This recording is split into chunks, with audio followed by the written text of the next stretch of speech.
Amen. Thank you, Joe. I think I've done that quite often with Joe. I think that's the first he's ever done that for me. Thank you.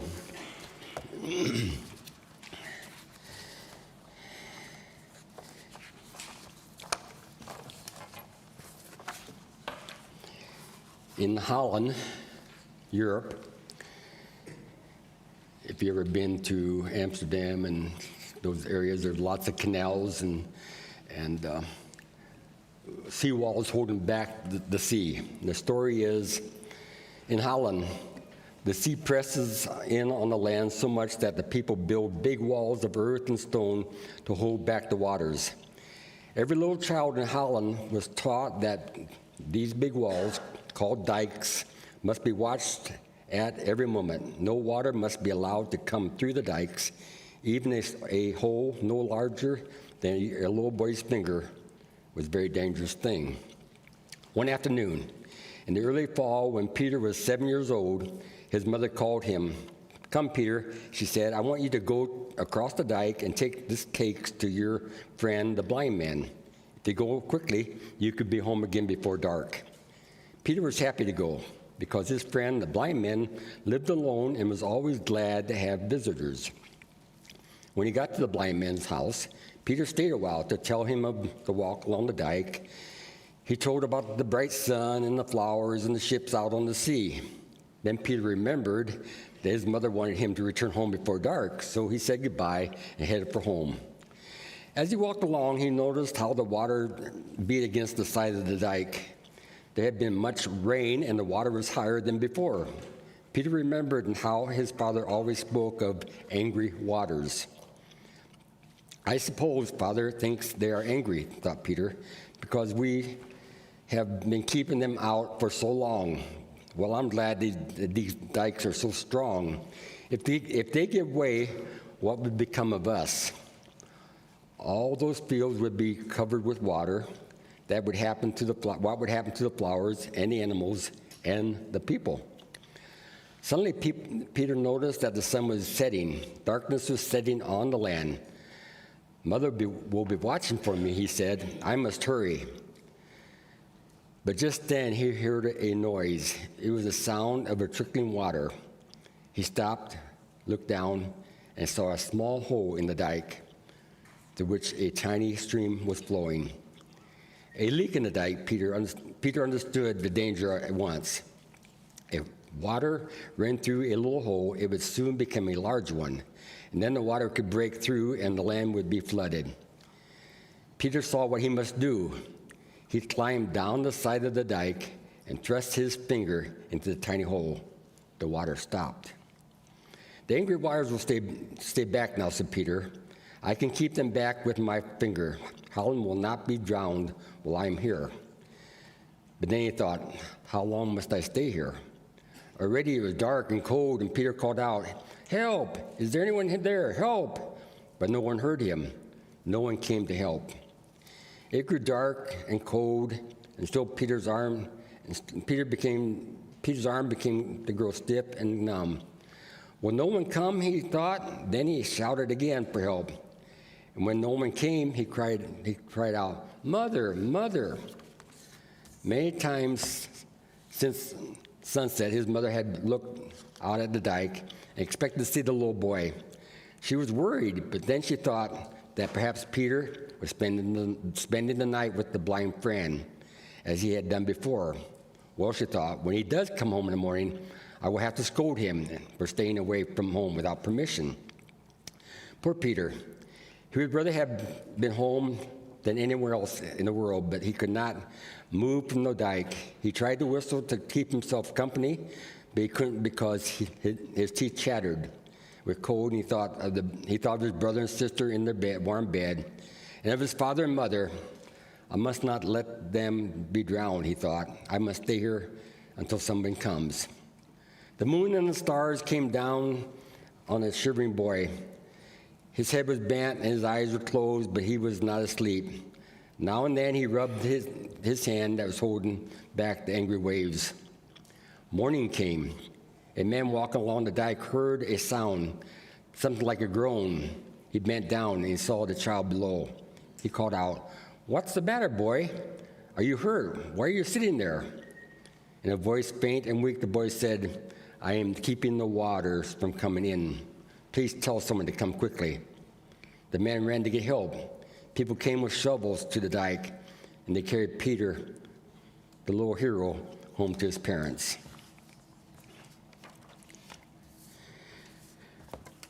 Uncontrolled water is dangerous. A number of years ago, there was the flood in Kentucky and down at Turner's Creek area, and flooded area there that Andy Eversole got me involved with. They're going down to replacing a air conditioner heat pump system because the water came up and halfway up into the living room of the house, which is already 4 foot off the ground. So it came up like 8 foot into the house. And that was probably 60 feet above the water level. And it came up very quickly. They barely got out in time to get to the truck and get out of there. So we went down, put another one in, and I said, "Should we build up higher?" And he said, "No, this is a once in a 100-year type of a thing. Don't worry about it again." The next year, I was driving the bus down to Gatlinburg and going through Lexington, and it was raining and raining. So that evening I called Larry again, and he didn't answer. And the next morning Larry called me and he said, "You're the first person I called after I got service back. It's worse than it was last year. It's up to the ceiling now, and we have to move out. The house is done." Uncontrolled water.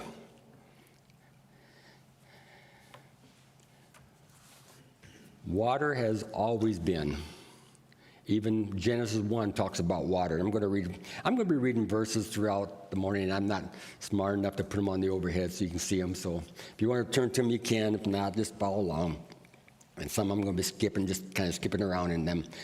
But it says, in the beginning, God created the heaven and the earth. The earth was without form and void, and darkness was over the face of the earth, and the Spirit of God was hovering over the face of the waters. And then going down to verse 6, and God said, "Let there be an expanse in the midst of the waters, and let it separate the waters from the waters." And God made the expanse and separated the waters that were under the expanse from the waters that were above the expanse. And so it was so.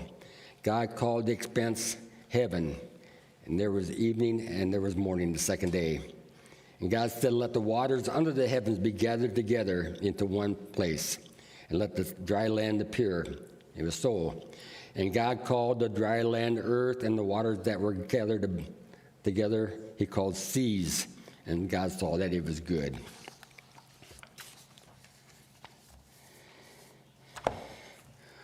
Well, throughout the Bible, God controlled the waters. And there are a number of references I'm just going to point to quickly. Exodus 14, verses 22 to 31, and I'm not going to read all these verses. Is when the children of Israel left Egypt and had to cross the Red Sea. And verse 22 says, "And the people of Israel went into the midst of the sea on dry ground, the waters being a wall to them on the right and on to the left." At this point, the Red Sea was probably about 10 miles wide. And probably roughly 2.5 million people going to cross that. Can you imagine what kind of a wall that ended up being? 2.5 million people is roughly the size of Chicago. Chicago itself, not Wheaton and not all the suburbs of that, but getting 2.5 million people through the Red Sea, and probably it says that roughly during the night, by morning they were through. So that had to be a pretty good sized path that they got through there. But God controlled the waters for that. Joshua 3:14. And I'm going to read some of this to him. "And when the people set out from the tents to pass over the Jordan with the priests bearing the Ark of the Covenant before the people." Now they're ready to go into the Promised Land, bearing the Ark before them, one of the prized possessions that they had. And until the priest stepped into the water with the Ark, that water was flowing. When the priest made that first step into the water by faith, the water stopped. And as soon as those bearing the ark had come as far as Jordan, and the feet of the priests bearing the ark were dipped into the brink of the water, and now Jordan was overflowing of its banks throughout because of the time of harvest. Water coming down from above stood and rose up in a heap very far away. Let's figure roughly that it was probably back 16 to 20 miles that this affected the shoreline of the Jordan River. Can you imagine what the people were thinking along there? Again, this is not nearly as wide, maybe only about 100 foot wide where this happened, but and they crossed through very, very quickly. Again, I've controlled water. Then we have another instance where the Jordan River was stopped, and that's when Elijah and Elisha, when Elijah was going to be taken away into heaven, and he and Elisha were walking along. Every place they came to, the villagers come out and say, "Do you know what's going to happen to Elijah? He's going to be taken away." And Elisha said, "Just keep quiet, keep quiet." And Elijah said, "You stay here, Elisha. I'm going to keep going." And Elisha says, "I'm going with you." And they got to the Jordan River, and Elijah says, "I need to go across the Jordan. You stay here." And Elisha says, "I'm going with you. I'm going over there with you." So they get to the Jordan, and Elijah takes off his cloak and gets the Jordan River, and it separates for those two men. And they walked across on dry land. And Elisha watches the chariots come and pick Elijah up and take him away. And Elijah says, if you see me go, you'll get a double portion of the blessings, the power that I have. I think that's the essence. So Elijah's taken away, and Elisha turns around and heads back and gets to the Jordan River, and his first test to see if this is true, and he takes the cloak and he crosses the Jordan River and he crosses the dry ground. I don't understand that one. Why God parted the Jordan River for these two men. There are times I wish I'd had dry ground to walk on. When I spent my time in the Congo in service, every other week I'd take my bicycle, the Congolese guy and I, helper, we'd take our bicycles down to the river.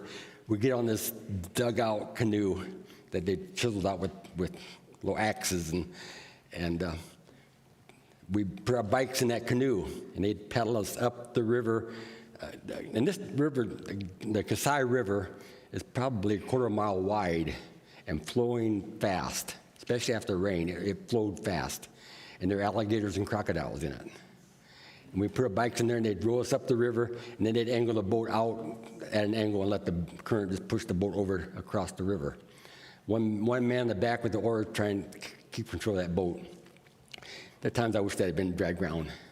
I wasn't too scared about that situation until about 6 months later they gave us Honda 90s to take out, so we wouldn't have to pedal on the dirt road so much. Then I got a little worried with all the weight that we put into those boats to get across there. But again, God controlled the water. So then we get to the New Testament. Matthew 14:22. Jesus, the disciples are out on the boats. Jesus says, "Go out, let's get away from people." Jesus goes away to pray, and the disciples are out fishing, and the storm comes up, and Jesus makes a dry path to go out to see them, right? What's different about this occasion? Jesus doesn't have to go on dry ground, does he? Jesus walks on the water. The whole situation has changed now. Jesus is here. It's pretty neat. I'm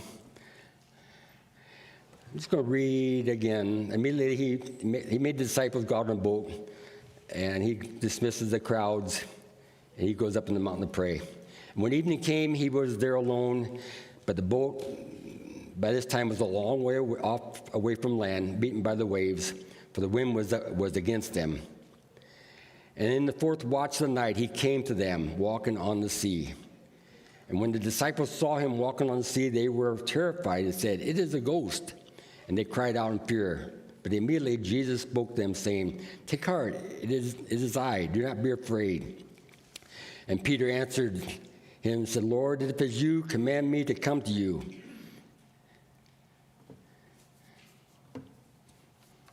Lost my paper. Command me to come to you on the water. And he said, come. So Peter came out of the boat and walked on the water and came to Jesus. But when he saw the wind, and he was afraid and began to sink and cried out, Lord, save me. Jesus immediately reached out his hand and took hold of him, saying, O you of little faith, why did you doubt? And when they got into the boat, the wind ceased, and those that were in the boat worshipped him. Truly, you are the Son of God. So he didn't need dry ground because Jesus was there. There's another story in the New Testament, and this is where the reference is in the bulletin, on Acts 27. Paul, when he was heading for Rome, and it was late in the fall of the year, and time of the season the boats really should not have been out on the ocean anymore. And Paul kind of encouraged them not to do this journey. I'm going to start reading at verse 9 and just read a couple of verses down through here. Acts 27. Since much time had passed and the voyage was now dangerous because even the fast was already over, Paul advised them, saying, Sirs, I perceive that the voyage will be with injury and much loss, not only of the cargo and the ship, but also of our lives. But the centurion paid more attention to the pilot and to the owner of the ship than to what Paul said. And because that the harbor was not suitable to spend the winter, the majority decided to put out to sea from there on the chance that somehow they could reach Phoenix, a harbor creek, facing both southwest and northwest, and spent the winter there. Now when the south wind blew gently, in verse 13, supposing they had obtained their purpose, they weighed anchor and sailed along Crete, close to the shore. But soon a tempestuous wind called the northeastern, struck down the land, and where the ship was caught and could not face the wind. We gave way to it and were driven along, running under the sea, a small island called Claudia. We managed with difficulty to secure the ship's boat. And hoisting it up, they used supports to undergird the ship. Then, fearing that they would run aground, and I'm going to skip a few verses here again, because this whole thing of the ship being caught up in different places. And since they had been without food for a long time, Paul stood up amongst them and said, Men, you should have listened to me. God, I told you so. If you just listened to me, we'd all be safe. Man, you should have listened to me and not have set sail for Crete and incurred this injury and loss.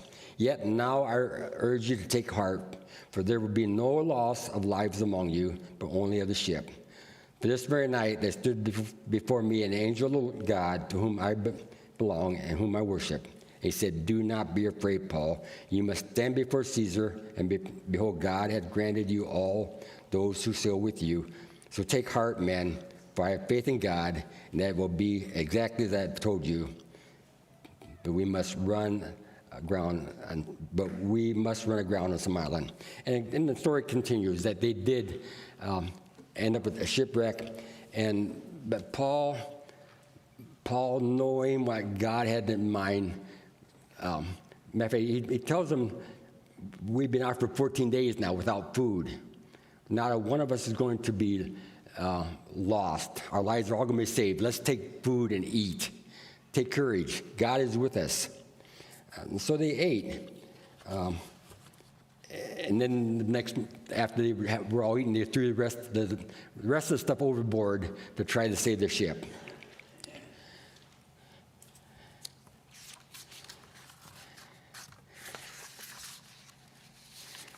Again, they were, God, again, not giving them dry ground to be safe, but God took care of them.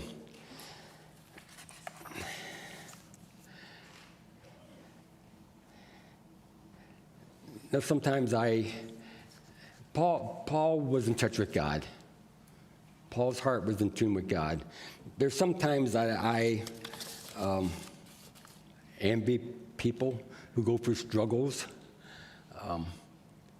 because I know God is working in their lives. A lot of times when we have it easy, we tend not to maybe communicate with God like we do when we are going through a rough time. Richard Foster in the book Celebration of Discipline talks about that we can know the mind of Christ. When we get so in touch with God and what His plan for our lives, we can know what God has in mind for us. And I hesitate a little bit to talk about the next part of this. And when I first started studying up this, I had not planned on doing this. Because we all react differently. We all have different ways that we act or react to when God takes us through situations. A number of years ago, before Griner came to Milford, we went through some situations here and found myself in the midst of a lot of that. It was a very intense time in my life.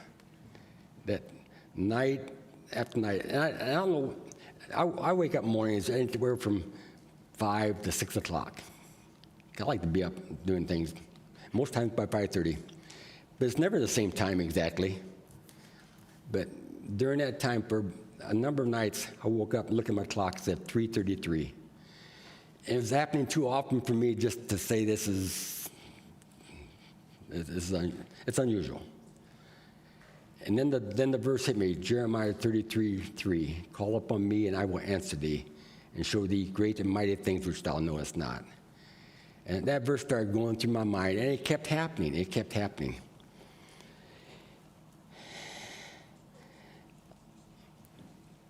And God was talking to me. I lay there during that time then and talked to God and to see where I was, what was happening in my life, and how to react or not to react to certain situations. There were 2 nights in particular. One night it seemed like God was telling me things are going to be okay. It seemed like God was saying, Joe, things are going to work out. And I said, God, I need affirmation. I need confirmation. Give me 10 verses that I really don't know, but I know if people say them right. Give me those 10 verses. And click, click, click, click, click. 10 verses went through my mind, just right after another. Next morning, I couldn't say them again. God was talking in my life, telling me, and people, and there's time people would say, why don't you make more of a reaction to this whole thing? And I kept saying, God's going to deal with this whole setup. God's going to bless this somehow. God's going to be glorified through this thing. I don't have to defend myself. God's going to do that for me.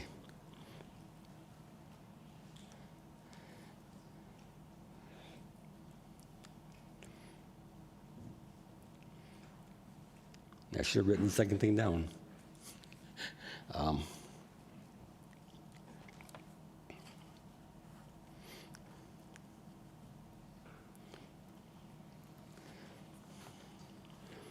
I'll come to it in a minute.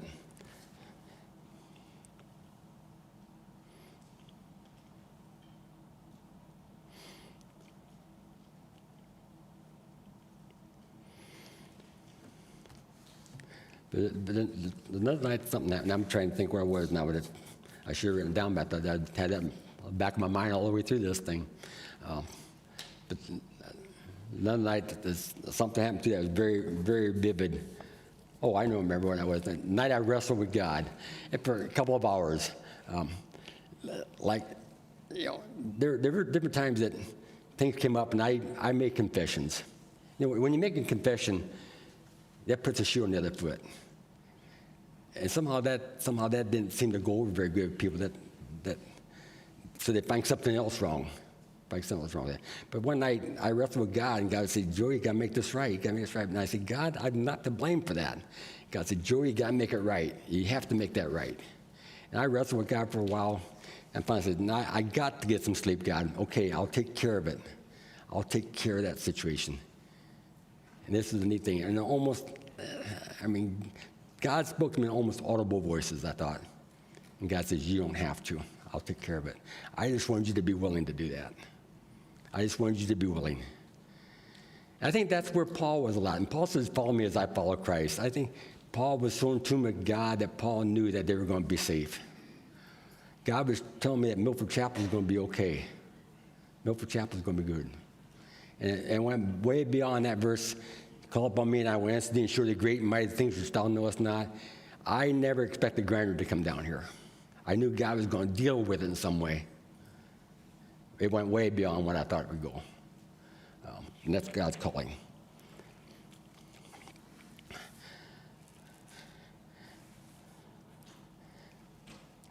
Three verses in closing. John 14:27. And again, the title of the message was Jesus, the Bridge Over Troubled Water. God takes care of our situations as we live for him, as we direct our ways to him. John 14:27 says, peace I leave with you, my peace I give to you. Not as the world gives do I give to you. Let not your hearts be troubled, neither let them be afraid. Isaiah 43:2, when you pass through the waters, I will be with you. And through the rivers, they shall not overwhelm you. When you walk through the fire, you shall not be burned, and the flame shall not consume you. God's promises to us. Psalm 46:1-3. God is our refuge and strength, a very present help in time of trouble. God's always there. But God's presence becomes that much closer when we are in trouble. You say, well, if I don't sense that closeness, what's wrong? I said, we don't all react the same way. Some of you are strong enough that you have your daily communication with God that you don't have to go through some intense struggle, like some guys that don't catch on quite as quick, that need to have God hit you over the head once in a while and say, this is where I want you. God's there. God's a very present help in time of trouble. He's waiting for us to come to him when we have struggles. So again, I say, I almost envy those that people have struggles. I know they're drawing close to God. They're walking with a close walk to God during that time. Therefore, we will not fear, though the earth gives way, though the mountains be moved into the heart of the sea, though the waters roar and the foam, though the mountains tremble at its swelling. God takes care of his children. Let's stand together. Closing benediction. Now to him who is able to do abundantly and more than we ask or think, according to the power at work within us, to him be glory in the church and in Christ Jesus throughout all generations, forever and ever. Amen. You may be dismissed.